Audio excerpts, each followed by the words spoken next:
Shalom, selamat pagi saudara yang terkasih. Selamat datang kembali dalam program Renungan Pagi Spiritual Life. Renungan kita pagi ini akan terambil dari Kisah Para Rasul pasal 12 ayat 24 sampai pasal 13 ayat 3 dengan judul perikop Barnabas dan Saulus diutus. Demikian firman Tuhan. Maka firman Tuhan makin tersebar dan makin banyak didengar orang. Barnabas dan Saulus kembali dari Yerusalem setelah mereka menyelesaikan tugas pelayanan mereka. Mereka membawa Yohanes yang disebut juga Markus.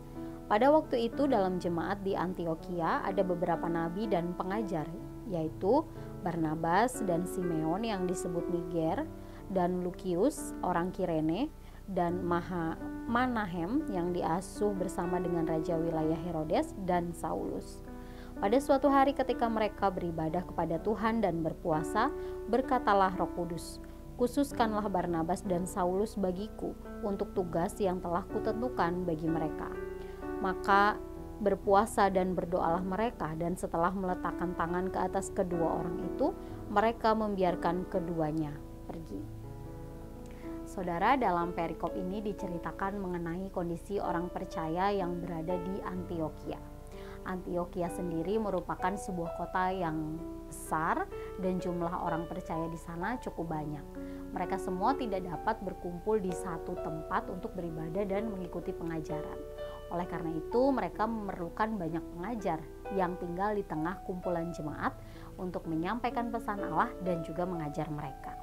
Nah, dalam jemaat Antiokhia ada beberapa pengajar seperti Barnabas, Simeon, Lukius, Manahem, dan juga Paulus yang bertugas untuk mengajar, memperlengkapi, dan membantu jemaat bertumbuh dalam iman kepada Allah.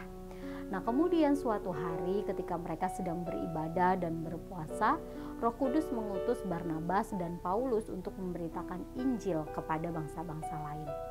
Nah, saudara, jika dalam pasal 12 kita melihat pemeliharaan Allah terhadap jemaatnya melalui pertolongan langsung, yaitu melalui pembebasan Petrus dari penjara dan melalui penghukuman kepada Herodes, maka dalam perikop ini Allah menyatakan pemeliharaannya atas jemaat melalui cara yang tidak langsung, yaitu melalui para nabi dan pengajar yang diperlengkapi oleh Allah untuk mengajar dan membantu jemaat bertumbuh dalam iman. Nah, kemudian melalui jemaat di Antiokhia, Allah juga mempersiapkan Barnabas dan Saulus untuk diutus memberitakan Injil. Nah, mari kita perhatikan bahwa dalam memelihara, memperlengkapi jemaat, dan mengutus orang-orang khusus itu, Allah lah yang memegang peran utama. Saudara, orang-orang percaya yang berkumpul dalam suatu gereja tidak pernah lepas dari tangan pemeliharaan Allah. Allah selalu menunjukkan pemeliharaan tangannya bagi jemaat. Ia juga memperlengkapi jemaat melalui orang-orang yang dipilih secara khusus untuk mengajar dan membantu jemaat bertumbuh dalam iman. Serta Allah juga yang mengutus para pelayan firman dan pengajar. Oleh karena itu, jika sekarang kita berada dalam komunitas orang percaya yang di dalamnya kita diajar, diperlengkapi, dan dibantu untuk bertumbuh dalam iman, maka sudah sepantasnya kita bersyukur kepada Allah untuk hal tersebut. Dan juga mari kita dukung upaya gereja sebagai wakil Allah di dunia dalam memperlengkapi jemaat sehingga kita semakin bertumbuh dalam iman kepada Allah.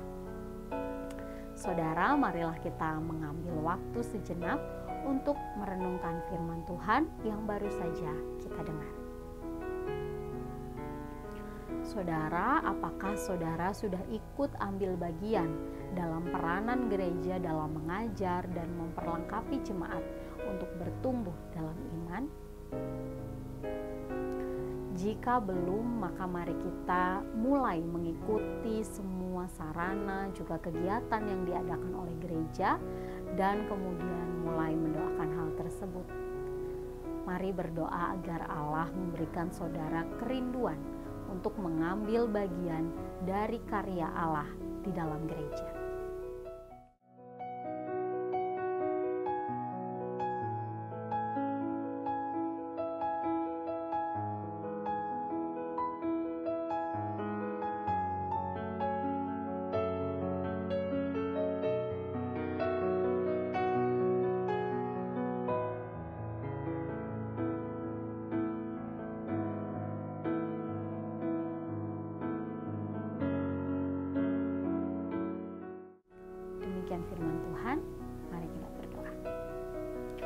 Ya Allah Bapa, kami mengucap syukur untuk penyertaan Tuhan dalam kehidupan kami, sehingga kami dapat memulai kembali hari kami pagi ini.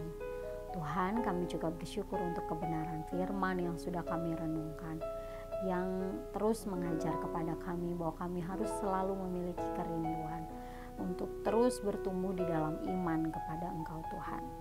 Kami berdoa jika saat ini ada di antara kami yang masih bermalas-malasan ketika gereja mengadakan kegiatan atau memberikan sarana di mana kami bisa bertumbuh di dalam iman, Tuhan ampuni kami dan berikanlah kepada kami hati yang selalu rindu untuk mengenal Engkau, belajar kebenaran firman melalui semua kegiatan yang diadakan di dalam gereja. Ya Tuhan, kami berdoa juga menyerahkan semua hal yang akan kami kerjakan hari ini, semua aktivitas kami, biarlah kami juga tetap berada dalam perlindungan dan penyertaan Tuhan. Dalam nama Tuhan Yesus kami berdoa dan mengucap syukur. Haleluya. Amin. Saudara, demikian firman Tuhan hari ini. Selamat pagi, selamat beraktivitas. Tuhan Yesus memberkati.